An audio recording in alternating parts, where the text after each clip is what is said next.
Hi, everyone, and welcome to today's webinar organized by JetBrains. I'm Paul Everett, PyCharm Developer Advocate, and I'll be your host. The topic for today is a good one, Visual SQL Development with PyCharm. Our guest is Max Sobolevskiy, Product Marketing Manager for DataGrip, JetBrains IDE for SQL Development. Wait, you might say, I thought this was a PyCharm webinar. And it is. PyCharm Professional bundles DataGrip, which appears as the database tool window in PyCharm. DataGrip is pure freaking awesome magic, and it freaks people out when I demo it to them because some of them don't even realize they have it. Welcome, Max. Thanks for joining us. Thank you for inviting me. I'm looking forward to show the cool things we have for those who have databases in their projects. You got freaking awesome magic to show? I hope so. I will say it's a distinct displeasure to present along with you because you and I presented in New York. You went before me and you were fantastic. You were all in for a treat. This is really cool stuff to see. For today's webinar, Max is going to give a demo of the database side of things. Max, you're going to go first, and then I'll switch over to my screen to do some Python aspects in a Flask demo application. If you want to follow along, I pasted the repo URL in the GoToWebinar chat window. Let me bring that up real quick. It looks like this, github.com, JetBrains, PyCharm demos, and it is the one demo in this repo right now with instructions on what to do. All right, so with all of that set up for the webinar, I'd like to hand the mic over to Max. I assume everybody can see my screen. We look good. Okay, great. Thank you very much. So when you have your PyCharm open, it usually looks like this. What you can do, you can go to the View, to Windows, Database. And when you click this small option, you have wonderful database tool window on the right side. So maybe for some of you, it's a little bit unexplorable, but yeah, actually it is already there if you're using PyCharm Pro. So this is the database tool window, and actually you have your various data sources here.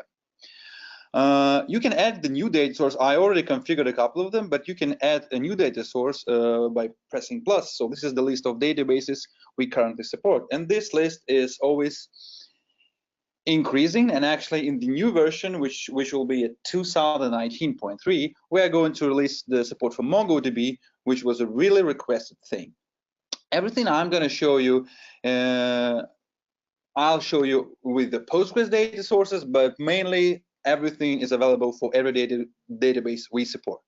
So this is the database tree, pretty much familiar for those who work with databases. Here you have different data sources, which you can put into folders. For example, this is the SQL Server folder. This is the Postgres folder. For example, if I want to replace my Docker SQL Server to a new folder, I just press F6, which is move to group. I create a new group. For example, SQL Server, new, I press OK, and yeah, this is my new group. If I want to place it into the existing group, again, F6, I choose this group, and it's here. But I will create a new one again.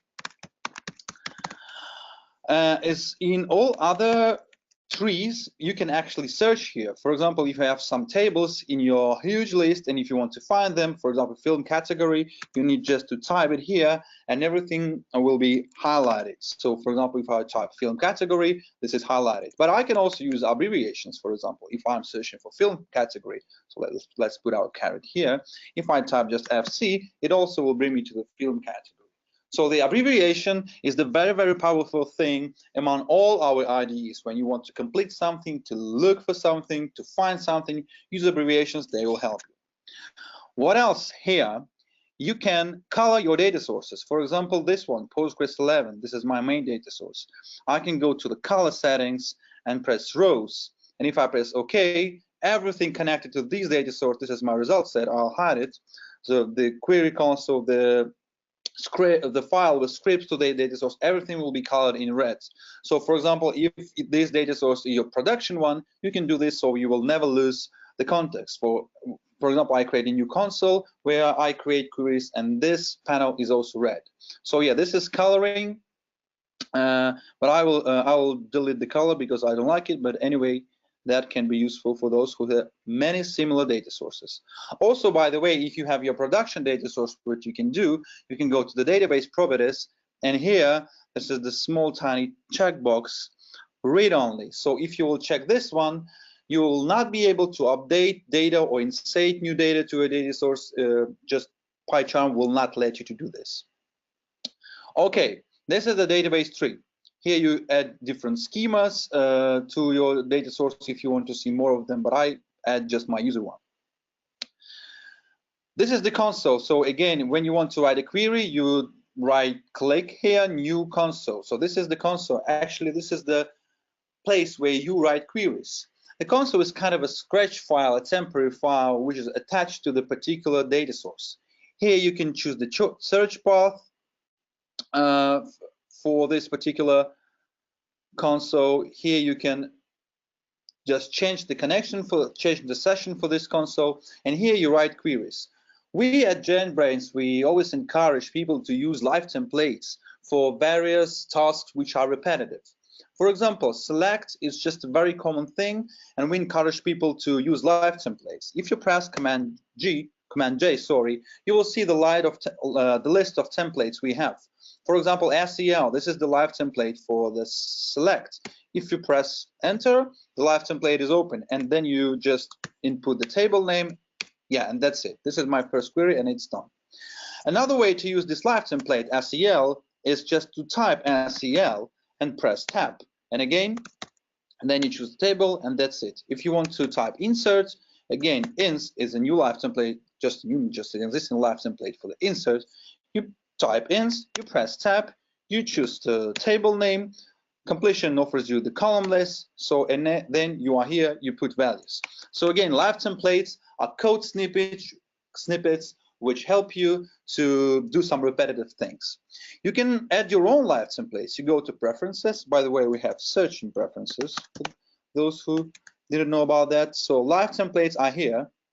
I have many of them. This is the SQL section, and yeah, so this is the pre-built live templates from the IDE, but you can actually create your own ones and put the text you need to be expanded with different variables and so on.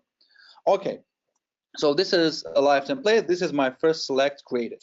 When I put my caret here, I press Command Enter, I run it, and I actually have the result here on the bottom. Here is the new thing we added in the latest version called services. And actually in services, you can see various connections for every data source and actually the time which this query took. This is select the wildcard from actor, result, everything is clear. Let's go further. Let's create a little bit more complicated query. So join, when I type join, what you can notice that we complete the whole thing for you. If you have the foreign keys properly created in your database, we will just complete join clauses for you. So it is really fast to create a little bit more complicated query with joins. What we recently introduced in the new version is the possibility to create joins by column names. For example, this is my temp schema where just, okay, let's drop these tables. I will create them from scratch. For example, I have temp schema which is empty. I add a new table name, okay, column 1, column 2, execute, it's here. I create a new table name, let's say 2, column 1, execute, yeah, so I have just 2 tables with column 1 here, and if I create a new query for that particular schema, select from table name, and then I type join, it will complete join for me. The whole thing, there are no foreign keys, but we just analyzed that, okay, since you have the same column names, maybe this join can help you. So yeah, that actually works from the latest version. Let's go back to our query. This is our a little bit complicated query with joins. I press Command Enter, I run it, I get the result. What you can do here, okay, first thing, by the way, you can always hide windows you don't need. Shift Command F12. This is the very important shortcut for any JetBrains IDE. If you want to concentrate on coding, if you want to concentrate on what you are currently doing now, Shift Command F12. Hide all the other windows, shows all the other windows. Hide, show. So I actually hide them. Okay, this is my query. This is the wildcard. Not a very good practice, for writing queries. And as usual, JetBrains IDE will help you here with Alt-Enter shortcut. This is one of the most important shortcuts in all our IDEs. It helps you to improve your code in different situations. For example, here you have a wildcard, Alt-Enter. You can just check what you can do here. And okay, PyCharm offers you to expand the column list. You expand the column list and you get the whole column list from the query. And notice that this column list is not only just from the table, but from all the tables with joins, and also it respects the conflicts. Because, for example, we have several film ID here, right? So if I will delete this FA, this film ID will be highlighted in yellow color, which actually means that, okay, there is a biggest column reference. That's why it was FA here. If I want to qualify this column again, I can press Alt-Enter, qualify, it offers me to qualify it with some alias. Okay, I'm here. If I want to qualify everything, I just select columns I need, press Alt-Enter, qualify, and everything is qualified with the things I need. For example, if you think that this FLS isn't very useful, you want to rename it, of course you can rename it as well. For example, Shift F6 on the FLS, and you can just type anything and put the new name for this alias. Let's say it will be F1. If you want to introduce the alias for the table, for example, here for actor we don't have an alias, you also can use Alt-Enter. Alt-Enter will help you again. Alt-Enter, introduce table alias, alias 1, that's it, you are here.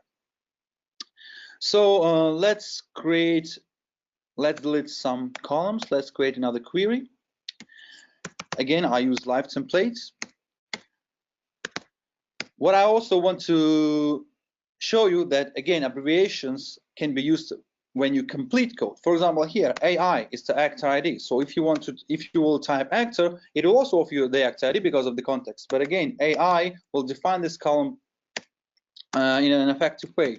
I can do something like that. OB goes for order by, AI goes for actor ID, and again, my new query is done.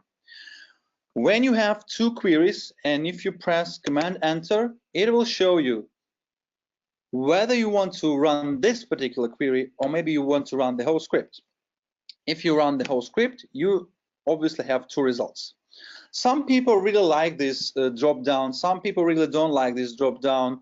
If you don't like it, what you can do, you can go to Preferences, database,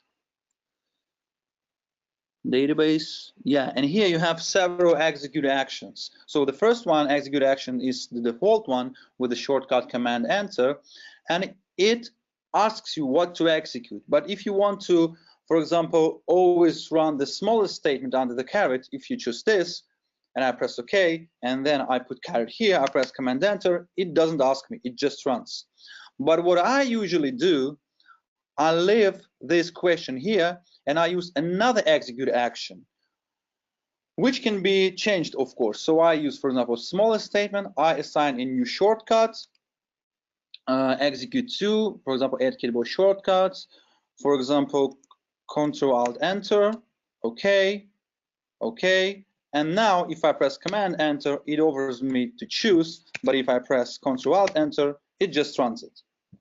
So yeah, you can configure several execute actions, and depending on what you configured there, you can use like the action you want to use. By the way, if you have a subquery, let's create a subquery here. Sorry. Let's create a subquery.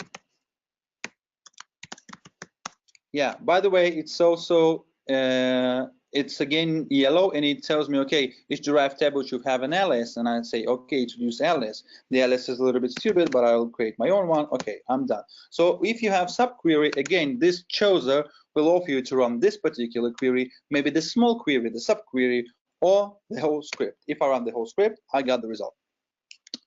So if you have several queries, you got several results. If you want to name these results, that's also possible from the new version. So for example, here I can write the command, which is query2, for example. And here I write the command query1. By the way, our spell checker thinks that query1 is not the proper word, and it offers me to change it for querying or whatever. But if you will use the camel case, everything is fine. Okay, so I run 2 queries, and I got 2 tabs with the same names, just taken from the commands. So now this is the query 1 result, and this is query 2 result. Let me end this thing here, and to have it a little bit more sensible. So when you have 2 result sets, what you can do here, you can compare them. For example, you want to compare query 2 to query 1, you press this tiny button, compare with query 1, and okay, our diff viewer shows you which particular rows are mutual for these results and which rows are not mutual. So again, if you want to compare 2 result sets, just use this tiny button. Let's speak about some inspections we have in SQL. There are not so many, but there are. So we try to analyze the code in advance, and we try to help you to understand if something is wrong in your code. For example, this is the first name column. If I do something like that, it will become red because, okay, this column cannot be resolved, which actually means that we don't know this column. You don't have it in your database, so we analyze it. So if you see this red references, just pay attention to it. It means that maybe something is missing from your database. Another thing, if I will expand this column list here and expand the column list here, for example, if I will delete this first name column, that first name column becomes gray. It says, okay, there is a subquery item, but you never use this item. Another thing can be the okay, I need the alias here. Okay, great. If I will union with select from actor, my union will be yellow because, okay, it says that left and right operands should have the same number of columns, but you have 3 on this part and you have 4 in the wildcard. And if we will expand the wildcard, we will see, okay, yeah, usually we have 4 columns here, and if I will delete 1, everything should be fine. So we try to build various inspections and warnings to help you to understand that something is wrong. By the way, the one I really like, if you do something like that, PyCharm will say you, okay, this is very, very unsafe to do this kind of statements because you need to have where, otherwise you will truncate the whole table. So this is about inspections. Let's speak about navigation. So maybe you know that in PyCharm you have various types of navigation where you can go to the declaration of the class or of the variable, something like that. In SQL, you also have all these things. For example, if you have this actor table, if you press go to declaration, command B, in database world, it will show you the actor table in database tree.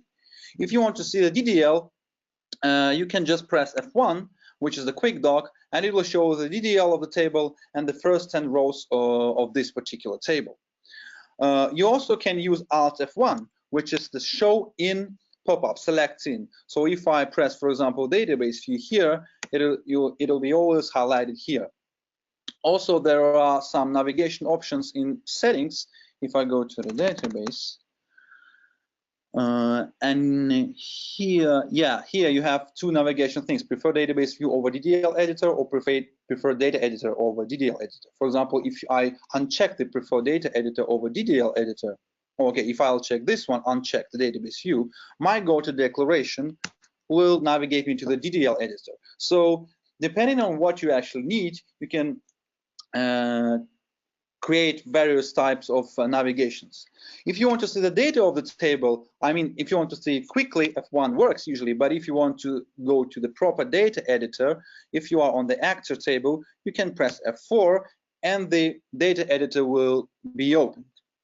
So here you can just edit data or view data. It depends on your needs. And let's look a little bit closer on this component. This is data editor. I'll hide all the other windows. What you can do here? Here you can order. This is pretty obvious. Here you can write different filters. For example, if I want to see all the actors with first name like M, something like that, you press enter and the filter is adjusted. What you need to know that this is actually like you write the where clause. We create a new query, which you can see here. So we create a new query with where first name like M, and this query is sent to the database, and we got all the results. But there is another way to search for data on the client side. For example, if you press Command F, this is the text search, and you type something like Joan, and you filter rows, the text search will be applied for the page you currently have. So there is no query running or something like that. It just searches on the client side on the page you have. Of course, if you have only 10 rows on the page, this text search will respect only this page of 10 rows. But if you have everything, you again press Ctrl F, you search, you can filter, you cannot filter, you can even use regular expressions if you want. So this is the text search by the table. By the way, what we recently introduced is that you have a full text search in the schema. You can just right click here, full text search. For example, you want to write all Johns. So here are queries which we will perform against your data source. You press OK. And yeah, it says that, okay, we have found Johns in actor and customer tables. If I double click on customer, I see the rows actually with the filter. And if I want to highlight my John, I again can use text search here, and all the rows will be highlighted. So let's go back to our actor table. This is about search. So this is the filter criteria. By the way, it has the filter history. So if you want to go back in time, it's also possible. So here is data, right? Here you can just add new data. For example, you can just type something like this, or even something like this. You can even copy your data and then paste it. So we can just do some small like Excel stuff. But if you want, these changes are local now. They are highlighted in blue color. It means that they are not in your database until you press this button, submit. Before you press this button, you can revert everything you need to revert. That's also possible. And by the way, I forgot to mention that you can even paste the CSV here. For example, I think I have CSV here. Yeah. So I copied this CSV. This is in my clip. It's in my clipboard now. And if I go to my actor table, I go here, I paste, and yeah, it's here. So that's also possible. For example, let's imagine I want to update only this James Nicholson. I select changes I want to revert. I revert, and then I press submit. Yeah, and now my change is in the database. Navigation. Command down will show me referencing rows. So for example, it tells you, okay, this is the film actor table, referencing table. I'm on James Nicholson, right? I press enter, and I see all the films where this James Nicholson is played. So it's number 6. If I choose, by the way, just referencing rows only, I see only referencing rows. So I know that, okay, James Nicholson was playing in this kind of films. 70, I press command down, and I see the 70 films. And I can go back again from the film table, film actor. I see all 2 actors. This is not a very crowded film. So 6, our James Nicholson, and also 104. I press command down, and I see that, okay, Penelope Cronion was on the same stage with James Nicholson, something like that. So yeah, that's about foreign keys navigation. Obviously, it all works because you have foreign keys, because I have foreign keys in my own database. Okay, this is the toolbar. Let's go through toolbar, what it has. Paging, pretty clear, we already discussed it. Transaction mode. You can use manual transaction mode. If you use it, there is a commit button, which is actually the database level of commit. But I usually use auto mode because I'm okay with our submit level. This is our level. So this is a DDL button. You can go to DDL and you can go back. Pretty obvious. Compare, we already discussed it. This is the gear icon where you can transpose your table. By the way, that can be really, really useful if you have many columns.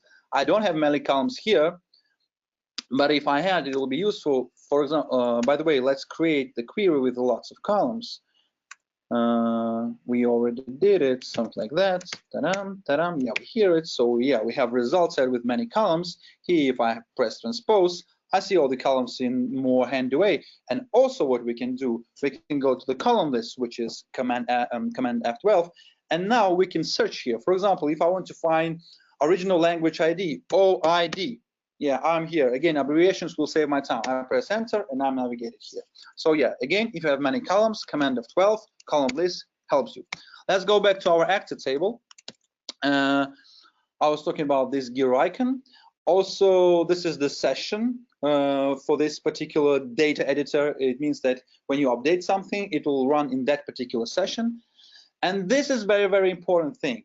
Here is the list of formats you can export your data in. For example, what does it mean? SQL insert. If you choose that format, it means that you can just select any amount of data, press copy, and then go to the query console, press paste, and voila, you have a bunch of insert statements, which can help you to migrate your data to some other database. What else? Updates, pretty much clear. I copy, I go to my query console, I paste, and now I have a bunch of update statements. What I also have here, I have various text formats: HTML, Markdown, XML, CSV, JSON. For example, JSON, if I choose this, I press copy. I create a new Scratch file. For example, we can create Scratch files, which are temporary files. JSON, this will be a JSON file. I paste, here I am, I have JSONs. So again, there are many formats, and what is really important that these formats are actually scripts. So you can create your own format, you can adjust the existing one. To do that, you will press go to scripts directory.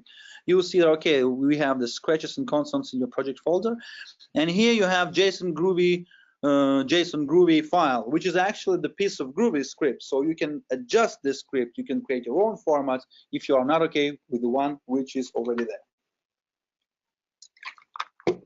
And this format is not only about copying your data to clipboard, it's also about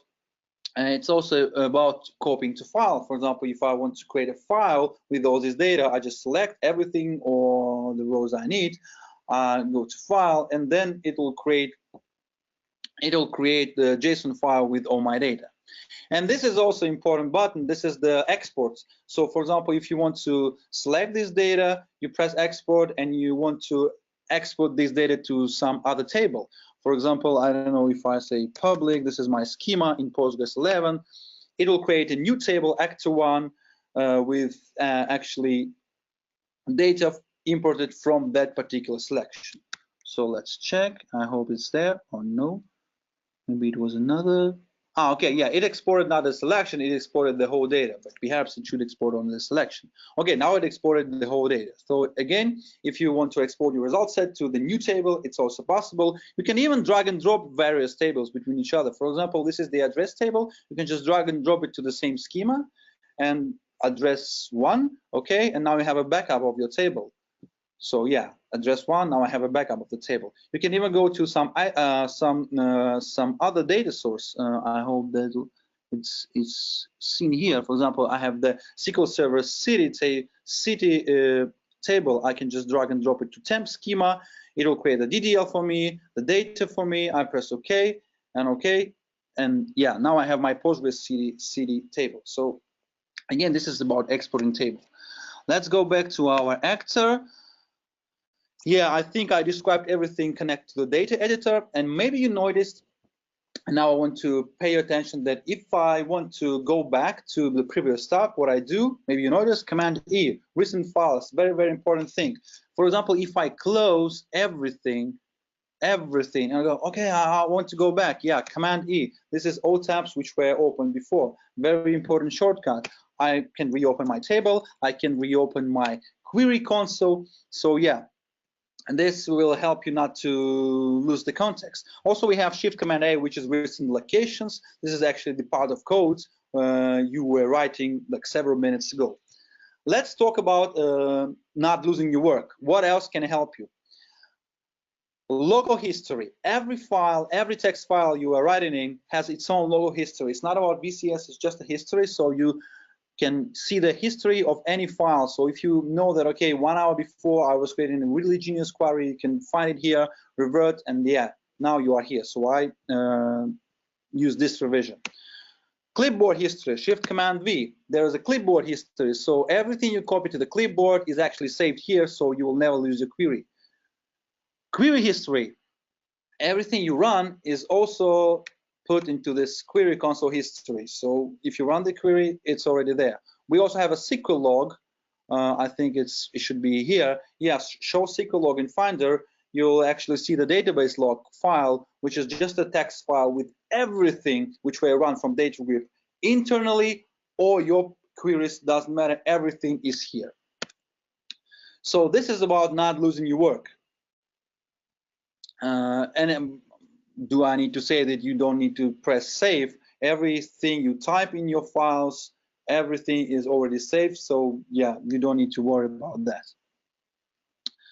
So what else? I'm close to the end. What I wanted to mention, maybe this is the one last thing, that if you have the scripts in your folder, for example, I have various scripts, this is the Postgres scripts, and if you have big script files and you don't want to open it, sometimes it's very important that they are big, you don't want to open it and run it one by one. For example, this is the Postgres Sakila schema, and I hope I have an empty data source. Yeah, this is the Postgres public, the schema is empty. What you can do with this SQL file, you can just go to the context menu, run, choose the data source. Yeah, this is it's already chosen here, press OK, and this file will be actually run against your data source. I have some errors with the rows, but anyway, all the other thing is fine. So if you see some error, we go further, and now I think, yeah, I have all the tables, but they are empty. And if I want to put data, I choose this particular file, I press run. Again, this data source, I press OK, and now it fills my database with data. Let's wait a little bit until everything will be great.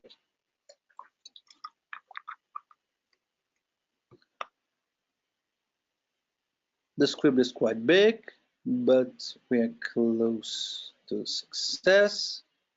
Da-da-da-da. Yeah, so my data is here. So again, if you have various files, you can run them from the context menu. And if you want just to open any file, for example, this is the query SQL. I don't know what's inside. Okay, this is just a simple query. So if you run it, you can use which particular schema you want to use, which particular session, and you just run it, and you have the output. So again, if you just open the SQL file, it can be run just from, the script can be run just from this particular file. I'm sure that I forgot about many things, but I hope it anyway was very useful. I hope Paul will continue and show you how this all is working with the PyCharm, with the Python code exactly. And if you have any kind of questions, don't hesitate to tweet at us at DataGrip or just write at datagrip@jetbrains.com. I'll be happy to receive any kind of questions, or just after this webinar, it's up to you. Thank you for your attention, and I hope Paul will continue. Max, you make it so difficult to present after you. That was fantastic. There were 5 times where I laughed out loud at what you were showing because it was so unbelievable. We have a number of questions for you if you have some time. Yeah, of course. All right. First one, you said something that you probably should have shown. Maybe you showed it when I was answering questions. Did you cover refactoring? Oh, yeah, just a small one. I cover refactoring when you refactor the alias. For example, again, I can repeat, you can rename any kind of alias. But if you want to rename the database object, that's also possible. For example, this is the actor table. If I press Shift F6, it offers me to rename this table. And if I press Act and U, it'll generate the script for renaming. And if you are okay, you can just preview what will actually happen, because many things will be renamed, because this actor table is used in many scripts. But okay, for example, if I'm okay with this, I press do refactor and it will rename my table, and I hope it will be reflected here. Oh, it does. It's not reflected. Maybe I refactored something. Let's check actually. Alt F1 showing database view. Okay, yeah, that was my Postgres 9 data source. Yeah, so my table is now renamed in my database and in my query. And it will go through all the .SQL and consoles and everything in your project and rename it, right? Yeah. Okay, on to some questions. Number one, perhaps you want to make some statements about what is the one ticket in UTrack that has the most votes? So I think the most votes is about NoSQL support. This is the general ticket. Correct. And the most popular database was MongoDB, and we are actually building the support, and it will be released. And I think the second one is Redis support, and yeah, maybe it will come later. So everybody can actually check. We have open issue tracker. So I don't actually remember, but I think maybe Redis support is one of the most popular now. But okay, the next thing is MongoDB to come, and then we will just think. Yes, and in fact, as you were talking about Redis, we got a question about Redis, so I can say yes, Redis. But the question was about MongoDB. We also got a question. I know the answer, but I thought I'd give you a chance to talk about it a little bit. RDS, Amazon RDS. Okay, we after adding MongoDB, we don't have any particular plans for adding new support. And I have to say that in the last year or maybe the last year and a half, we added many databases, and we want to take a small pause in supporting new things. Good idea. But as far as like cloud databases and stuff, you have support for connecting over SSH, including through kind of jump host bastion things, right? Yeah, of course. If you host your supported databases in Amazon, everything is possible, of course. Okay, on to some of the other questions. Is it possible to auto-generate aliases for columns, a multi-join scenario like you showed? Yes, I know that we can generate the alias for tables, but let's actually check. So we can go to database. Yes, data views. Okay, I cannot find no, I cannot find this particular setting. Alias. Okay, so there's a possibility to automatically add aliases when completing table names. Okay. And if I check it, for example, it will be something like that. Like, yeah, the alias. But what about columns? Column names? I don't think so. Yeah, we don't have the automatic alias for columns names. But there will be an action, and I think it will be in the new version to introduce the alias for the columns. Now we cannot do this. So, for example, if you want to introduce the alias, as I showed you, you have this on the table, but you don't have this action on the column name. But I think it will be released in the new version. But no automatic alias. And if somebody really needs it, please create a ticket, because I even think that we don't have one. All right, let's see. This was one, I think the answer is no, but I'll give you a chance to talk about some of the alternatives. You've already shown them. Can we create a table with a tool that gives an option to populate it with some test data, sort of wizard driven?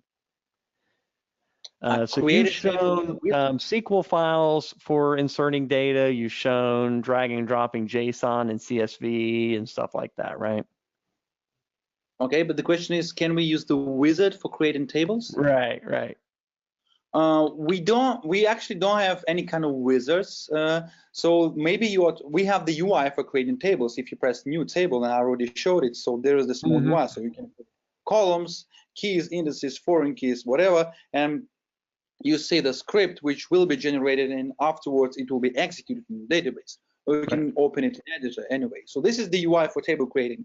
But I have to say, we are strongly thinking about completely reworking this UI. It's a little bit outdated. So if you will find some not handy things, please report it to us, because it will be really useful for us while we are remaking it. So there is no wizard, but there is a UI. Great. All right. This is one I have no experience at all with this. Can the tool help me with ETL flows? I don't know what is ETL flow. All right, so neither one of us can help on that one. Does the tool give us any capability of masking the data to desensitize it? No. Unfortunately, there's no possibilities like that. Yeah. Let's see. There's a question about all these great features across all these products, PyCharm, DataGrip, other JetBrains products. Is there a cheat sheet of keyboard shortcuts?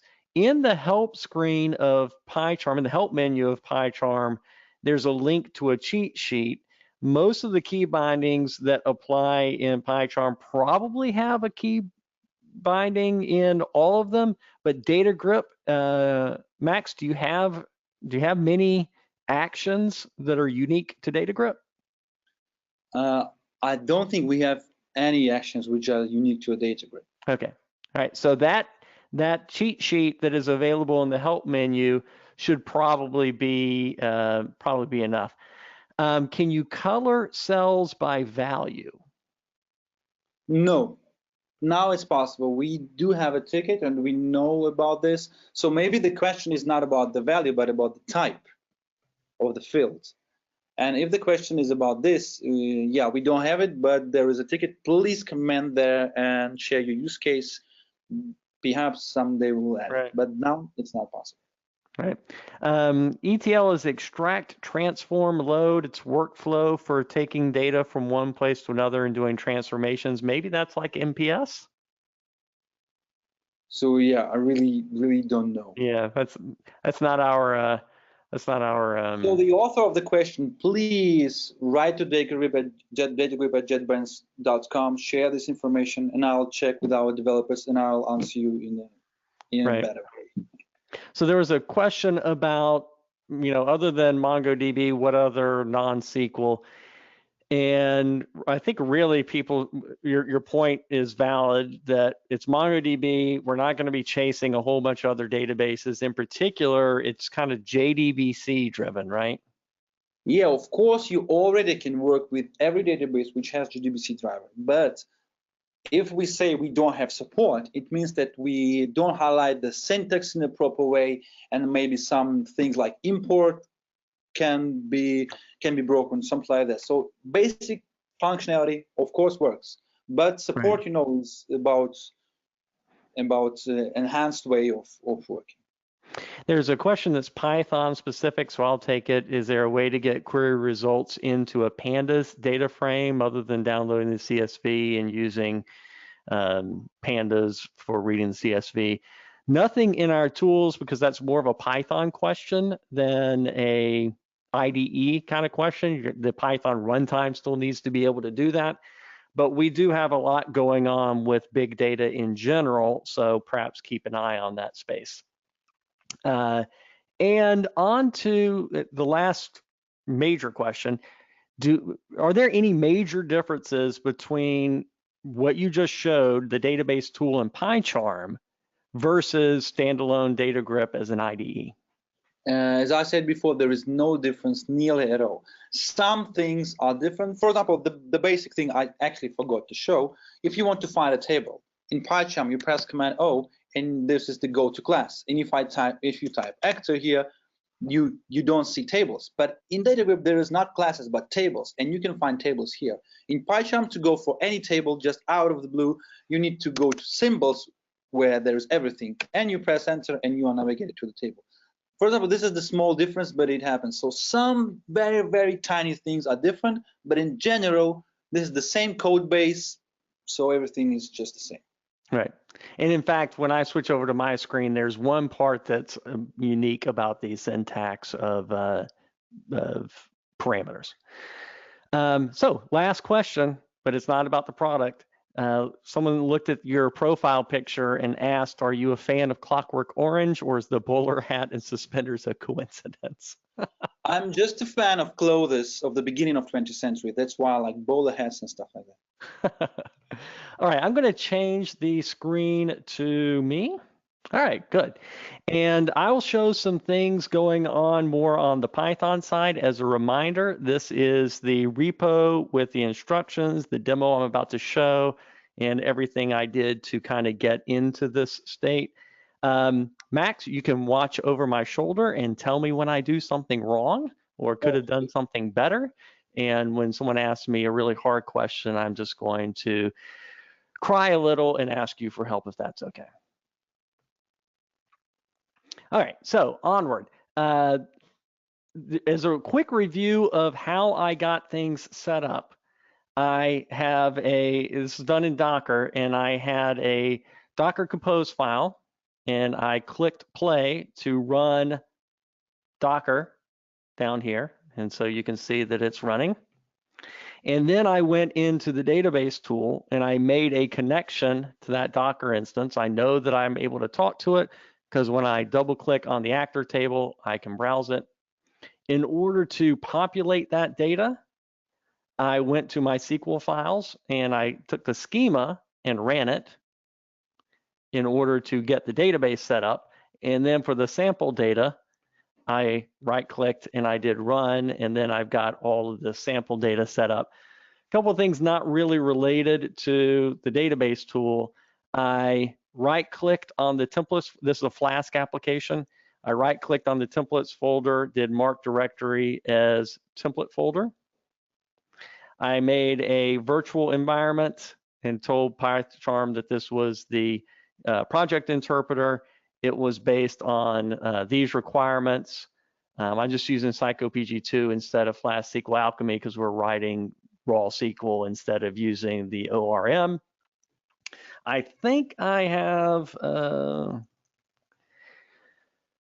let's see, template language. All right, template language.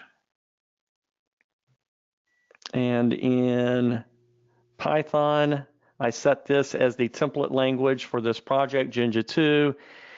Since this is a Flask application, here's my Flask app, and I made a run config that was of type, well, I'll show it this way. I did run, edit configurations. I added a configuration of type Flask server, and I set it up to be module name of app with an application export of app. So this is now, is it running? No, it's not. So I'm going to run the Flask application. It's connected to the database. I'm going to click on this link to browse it. Now we have a web view of what Max was just showing. I can go to the actors table. I can list the actors and go to a specific actor. So that's just kind of to get set up to talk a little bit about DataGrip and the database tool in a full stack application. What we can see is here is a raw query that I'm doing. I'm executing it. I'm getting one result, and then I'm rendering a template. As soon as I start typing something like x equals select, etc., it's going to know that we're in SQL. If something goes wrong, I can go in the string, Alt-Enter, and set it to a language injection if there wasn't a language injection. As I type in here, I'm going to get autocomplete for SQL stuff. Well, let me go to this one.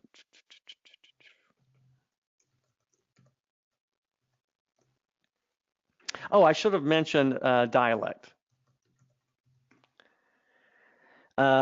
I can set what is the dialect of my SQL for the project, a particular file, or globally.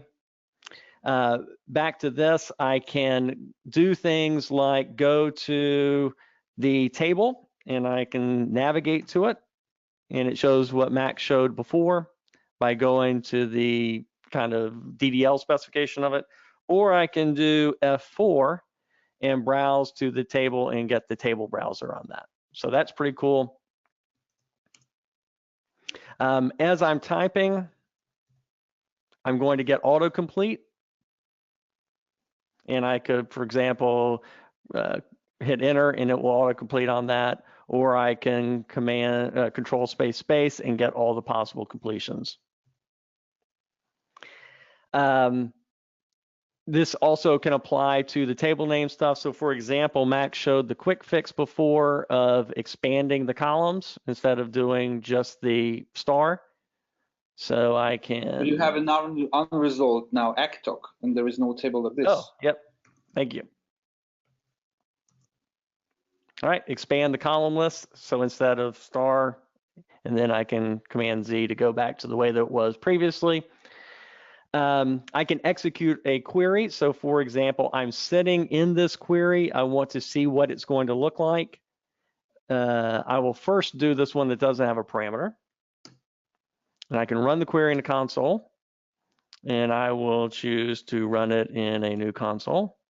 And I see select star from actor, and this, or select those columns from actor.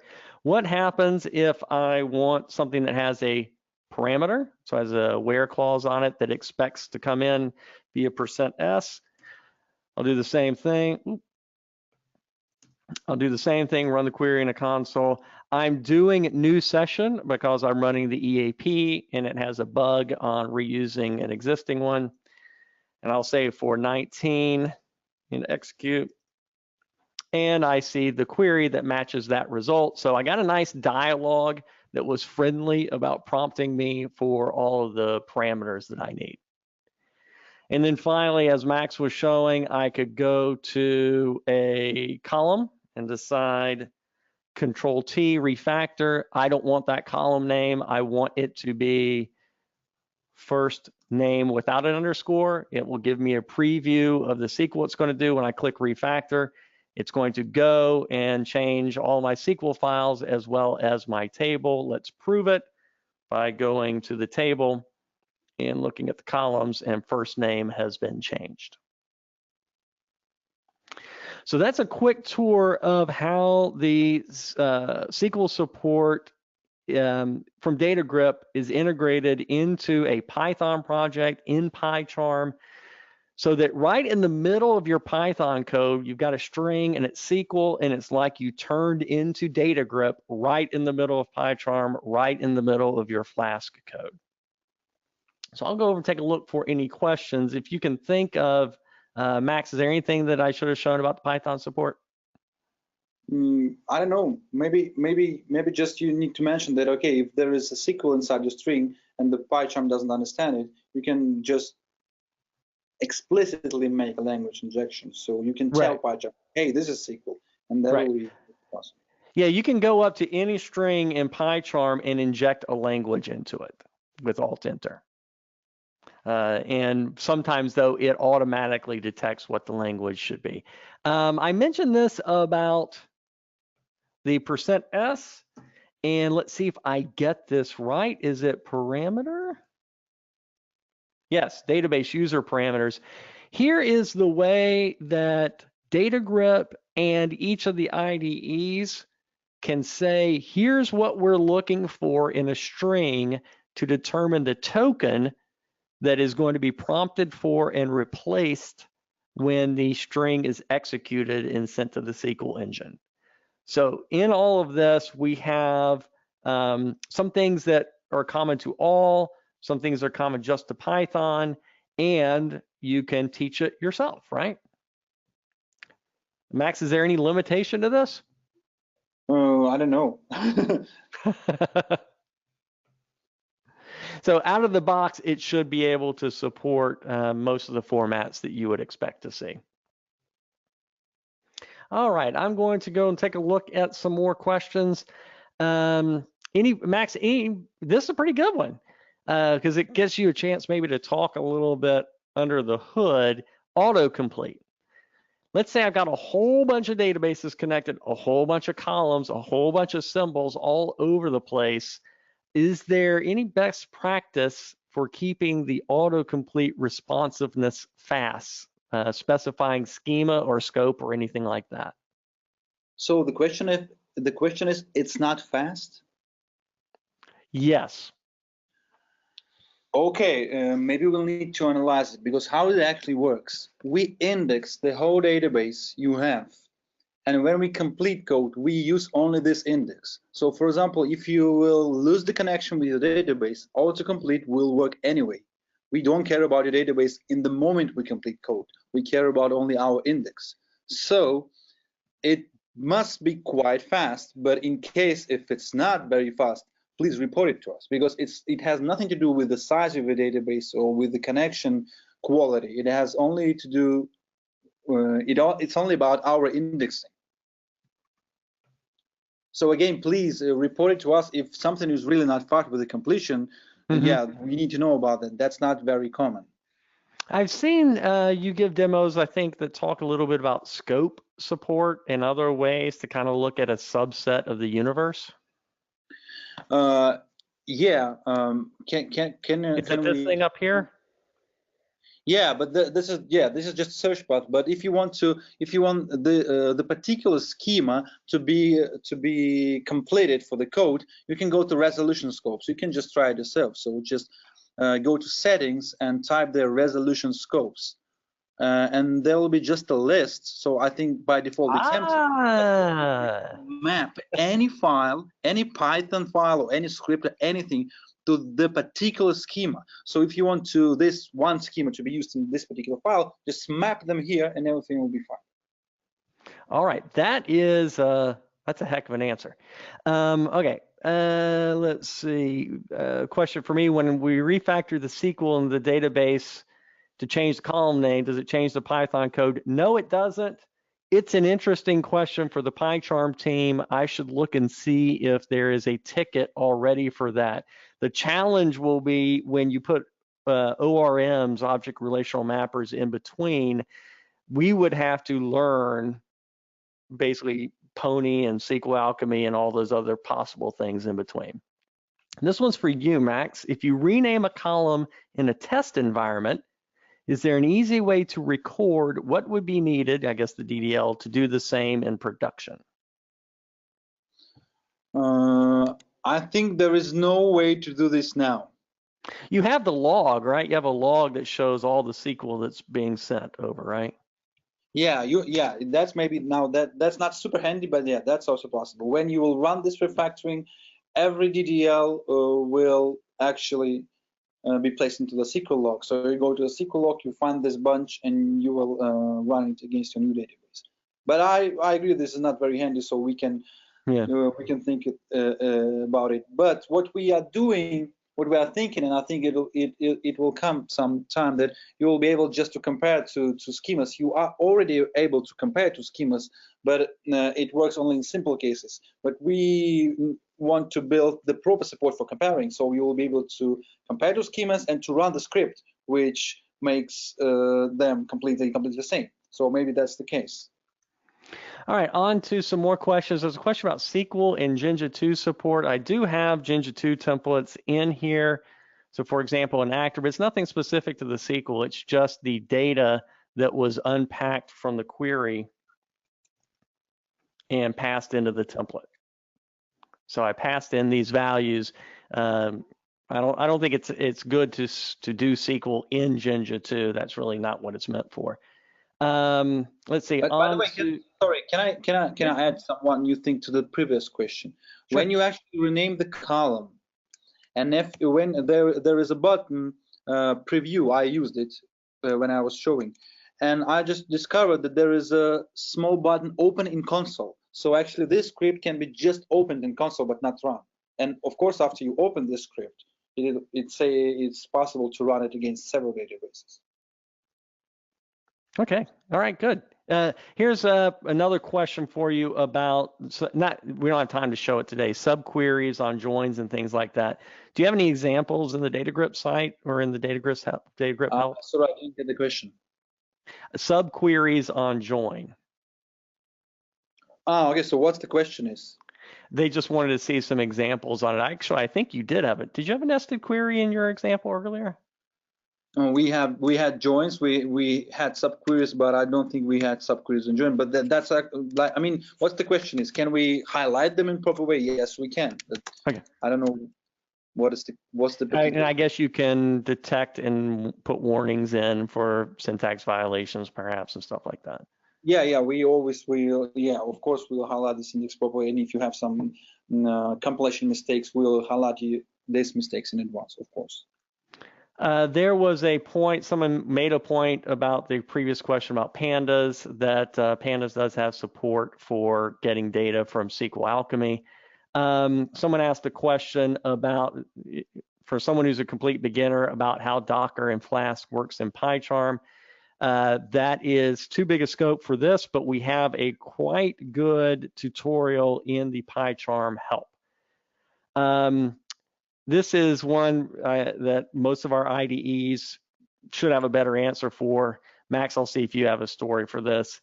If I have a bunch of connections already set up in DataGrip, is there an easy way to share those connections in one of the other IDEs without having to recreate all the connections?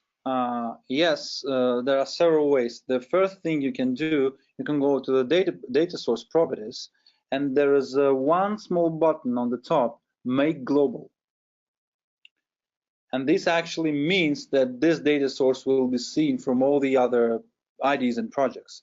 And also, there is a possibility to just copy and paste your data source. You select the data sources you need, you go to the context menu, database tools, copy data source to clipboard. So you just copy, and you have the XML with this information in your clipboard, and then in the other IDE, you just paste it. So it can be the IDE of the other machine, and you can send this via messenger to your colleague, doesn't matter. So yeah, copy pasting process is possible. Huh. All right, I would have said no chance. Glad I asked you. We will make this the last question. There's a question about using Jinja, which is a Python templating system in SQL. I didn't understand correctly what the person wanted, but he wrote back. And it's about having a sub-language in a language injection. So if I've got some SQL and they have some looping in it using a templating language, whether it's Jinja 2 or handlebars or underscore or anything else, I don't think we have support for saying this is SQL except for this part, which is handlebars. Yeah, we don't have it. Yeah, so now we cannot do this. All right. Okay, I will switch over to getting us out of here since we're a little bit over on time. Max, you have any closing comments you'd like to make? The only one, if you feel that we didn't answer your question properly, or if you have another one, please write at datagrip@jetbrains.com. So I read this email every day, and I will do my best to help you. That's very generous. Very much And also, they can do Twitter, which I'm highlighting the your Twitter account. Yeah, it's also possible, of course. That way, other people can see it as well. Yeah. All right, so thanks, Max, for taking the time to talk with us about DataGrip, the awesome, magical DataGrip, and the world of SQL development. If any of you have any questions later, please don't hesitate to reach out to us by email or social media. If you'd like to get more information on PyCharm, please go to our website at jetbrains.com/PyCharm or /DataGrip. We'd love your feedback on this webinar, so please feel free to contact us on Twitter or in the after webinar survey. We read those things. We try to learn from them and do better in the future. So fill in the survey, let Max know how he did, let us both know what we could do better. The recording will be made available on our YouTube channel soon. If you haven't already, please check out our PyCharm blog. You can find up-to-date PyCharm news about releases. November's a big month, and other kinds of events, in addition to educational resources. So for example, the recording of this webinar will be published there in a few days. We'll also provide some additional links and information from the presentation. Thanks everyone for staying to the end. Thank you for all the great questions. Thank you, Max, for joining us, and hope everyone has a nice day. Thank you very much.